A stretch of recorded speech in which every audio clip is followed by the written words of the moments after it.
So there's these 4 guys, and they're kind of old, and they're getting older, and they're thinking we got to do something crazy, so they go out of town for one crazy night, and there's girls, and there's drugs, and the guy from The Daily Show is in it. Oh God, yeah, The Hangover. It's Hot Tub Time Machine. Where the hell did you come from? 4 friends started partying in 2010 and woke up in 1986. It must be some kind of hot tub time machine. Hot Tub Time Machine. Let's get this party started. Mom?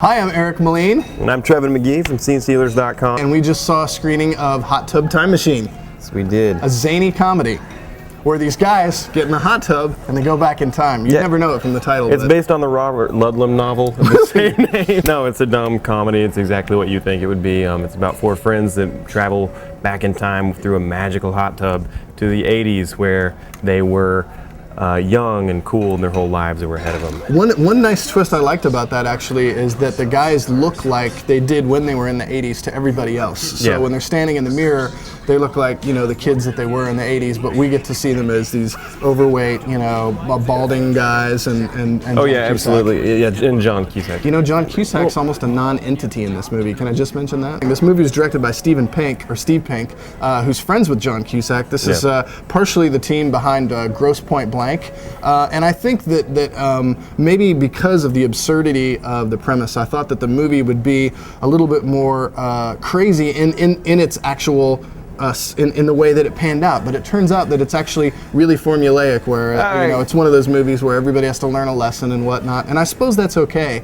But I believe it or not, from a movie called Hot Tub Time Machine, I wanted more.